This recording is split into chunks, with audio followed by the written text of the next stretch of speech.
রাজ্যের বিশিষ্ট neurologist doctor আবিল্লাল নাথের চিকিৎসায় সাড়া দিয়ে মৃত্যুপথ থেকে বেঁচে এলেন জয়া দে নামে এক রোগিণী। শহরতলির মলয়নগর এলাকার বাসিন্দা জয়া দে দীর্ঘদিন ধরে জ্বরে আক্রান্ত ছিলেন। তারপর পরিবারের লোকজন জয়া দেকে আইজিএম এবং হাসপাতালে নিয়ে যান। সেখান থেকে তাকে ত্রিপুরা মেডিকেল কলেজ হাঁপানি হাসপাতালে নিয়ে ভর্তি করানো হয়।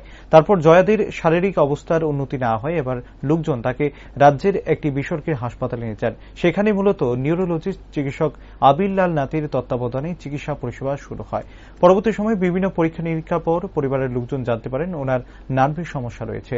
ওনার চিকিৎসায় সাড়া দিয়ে অনেকটাই সুস্থ হয়ে উঠেছেন জয়া দে। ডক্টর আবিল্লাল নাথের চিকিৎসায় এবং সহযোগিতায় অত্যন্ত খুশি প্রকাশ করেছেন পরিবারের লোকজন।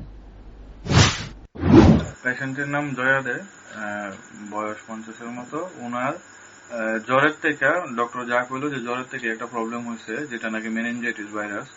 তো এটা জ্বর হওয়ার পরে এফেক্টটা হয়েছে আর কি। তো জুন মাসের 1 তারিখে ওনার শরীর খুবই অসুস্থ ছিল, বেড রেস্টে আছিল। তারপর ওনার আইজিএম এ নেওয়া হয়েছে। আইজিএম থেকে ওনারে হাঁপানিয়া নেওয়া হয়েছে। হাঁপানিয়া নেওয়ার পরে একদিন থাকার পরে দিনে আইসিইউতে এডমিট হয়েছে। আইসিইউতে 2 দিন থাকার পরে ভেন্টিলেশনে গেছে গিয়ে উনি।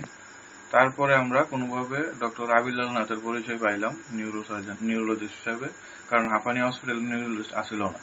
তারপর ওনার সাথে কমিউনিকেশন কইরা ভার্চুয়ালি ফোনে কথাবার্তা কওয়ার পর 4 তারিখ রাত্রেবেলা যখন পেশেন্টের অবস্থা খুবই সিরিয়াস, তখন ওইখান থেকে কইছে যে ওরা ওদের বেস্টটাই কইরা গেছে, আর ওদের দ্বারা সম্ভব না। এখন যদি আমরা কোনো কিছু করতে চাই তাইলে আমরা অন্য অপশন দেখতাম।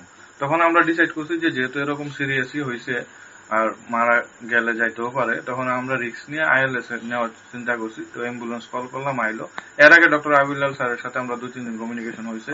উনি যথেষ্ট হেল্প করছে ফোনে, এবং ভিডিও কলে উনি পেশেন্টরা দেখছে। ওনার হাতে যতটুকু করোনা আছে ততটুকু কইরা দিছে আমাদের। এরপর ওইখানে শিফট করাচ্ছি 4 তারিখ রাত্রে 1টা-1:30 নাগাদ। এর আগেই উনি এখানে ডক্টরারে ইনস্ট্রাকশন দিয়ে রাখছিল যে পেশেন্টটা আইলে কিভাবে কি করতে লাগবো। তখন যাওয়ার সঙ্গে পরের দিনই ভোরবেলা একটা ইনজেকশন দেওয়া হয়েছে। 2টা ইনজেকশন অ্যাকচুয়ালি দেওয়া হয়েছিল, একটু কস্টলি। ওইটা দেওয়ার পর থেকেই পেশেন্টের অনেকটা রিকভারি হওয়া শুরু হয়েছে। ট্রিটমেন্টটা 2 জন ডক্টর মিলে করছে, একজন ডক্টর আবিল্লাল নাথ আর একজন হচ্ছে মেডিসিন ডক্টর ডিম্বাসর দাস।